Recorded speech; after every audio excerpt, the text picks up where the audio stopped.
Bruh, sad day, episode 2. I didn't even finish posting my last video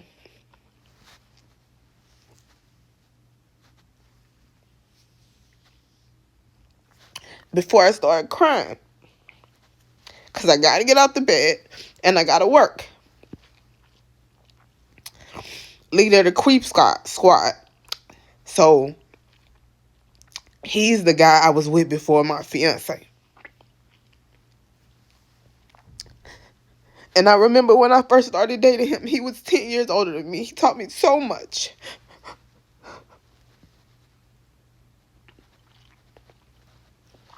And I remember I used to be running behind him. He was so fine and he was so smart. And he had just cleaned up his life. I remember sitting down talking to him.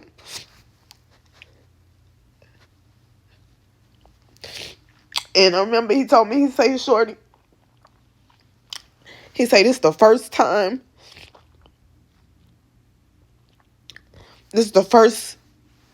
I ever worked a clean job. This is my first clean job. And it's the most money I ever made. My first clean job. And I just remember the conversations we had because you gotta understand, I was fresh out of law school, just green and happy, and just a happy-go-lucky kid. And I had just stopped fucking with a married nigga that I didn't know was married. And so that's the mind frame. I was in shock. I had came out of a place where the dude that I felt madly in love with was married, and I didn't know, and I had to walk away from him. So I met him, and he's the guy, the car. If you ever seen my car, my blue car, he the one who helped me get my car. I met him. He was a car dealer. And so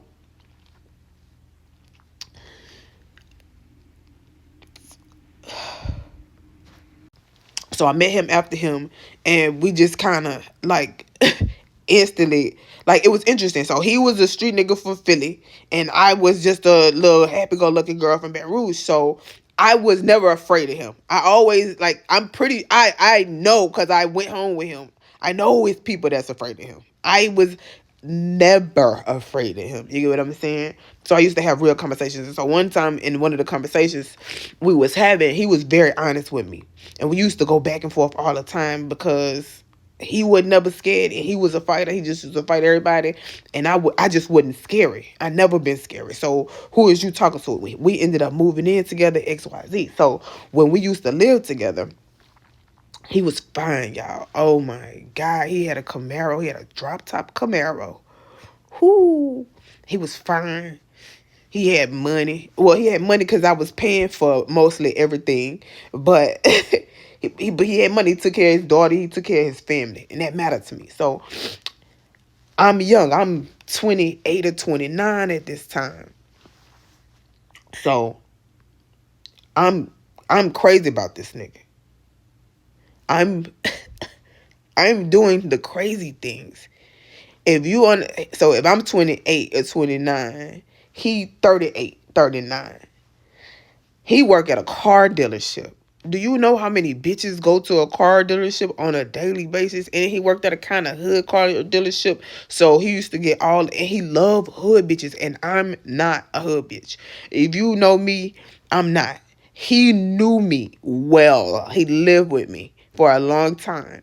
I'm not a hood bitch. I was not the bitches. I met his baby mama. Love her, actually. They were supposed to move to Charlotte. I wanted to be her friend. She wasn't a hood bitch. She was just Puerto Rican. And they got their own little spice. But she was from Philly, a Philly bitch from Puerto Rican, a Puerto Rican bitch from Philly. You get what I'm saying? So when I was with him, I used to, bro, stalking is not the word. What are you saying? I'm trying to figure this man's skin. Like, my detective skills enhanced greatly when I was with him because this nigga was a dog. He was I'm a dog. He was fine. He had a Philly swag. He used to dress up in his suits, but when he took his shit off, he used to put on. He was just but he was grown. He had lived a life already. He had a child. His daughter was. We used to always get into it. I was like, bitch, your daughter my age. Chill. You know what I'm saying? So, I promise I got a point. So, I remember one time he set me down, and that's why I started crying.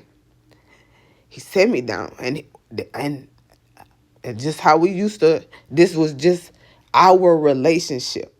He used to always. The day I met him, I think he drove me home, or I went to go pick up my car or something, and I couldn't get it, and he drove me home, and he like gave me like this crazy motivational speech for like an hour about what I could be and who I could be and how I could be. And so, and me and him used to get into it about things like, he used to tell me, bitch, you could be the mayor and you out here smoking weed. You know what I'm saying? That's the type of shit he used to be mad at me for. But it had got so bad, man. I'm trying to figure out what this nigga at. I'm all in this nigga energy. I want to live in this nigga's skin because that was my baby. I loved him so bad. He set me down and he said, if you worried about yourself as much as you worried about me, you would be so much more successful. He said, you be sitting around all sad because I ain't in your face. But if you got up and did some shit, you will be way more successful. When you prioritize you could be whatever you want to be. You could be as big as you want to be. He always used to call me an idiot savant. He was like, you're a fucking idiot. He was like, you be worried about the wrong fucking things. And so as I sit in my bed, not wanting to get out of my bed, I thought about him and I thought about that conversation. And that's why, guys, so if you ever was a nigga and you want to know why I ain't never worried about you or running behind you or I don't give a fuck, because the niggas taught me better. Because I've had intelligent people in my life who actually loved me and wanted to see me not only survive but thrive in this life. And even if I was too young to understand that, I didn't forget it.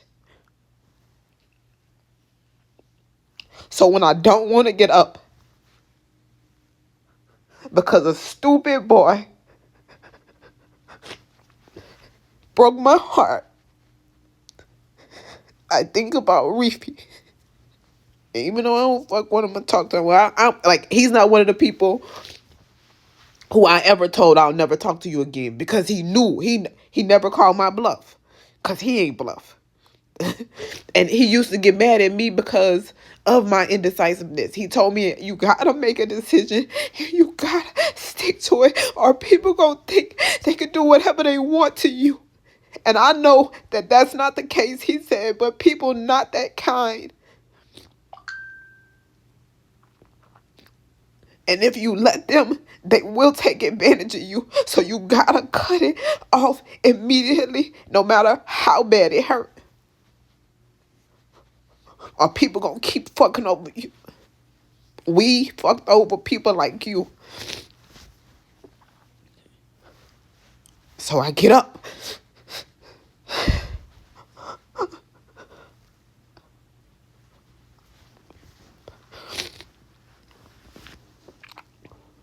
I'm gonna be happy in the next reel. But I'm a girl, and this is what it feel like. So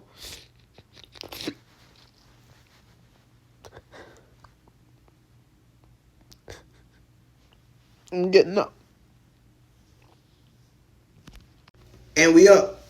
And the thing with this is, when you do the news don't wait on you. Like, you gotta break that story. I don't got time to be sad, bitch. Like, the cycle, this news, I gotta catch the news cycle or I'm gonna miss it. So, we up, bitch. And I told y'all, bitch, I'm gonna cry and work and cry. Y'all see my eyes red. Oh, and I gotta make sure I put my tag to the news page in the other reel. So let me put that reel out, bitch, because what are you saying? We up. Cause I'm a fucking G. What is you fucking saying? Ain't nobody ever gonna have me down bad.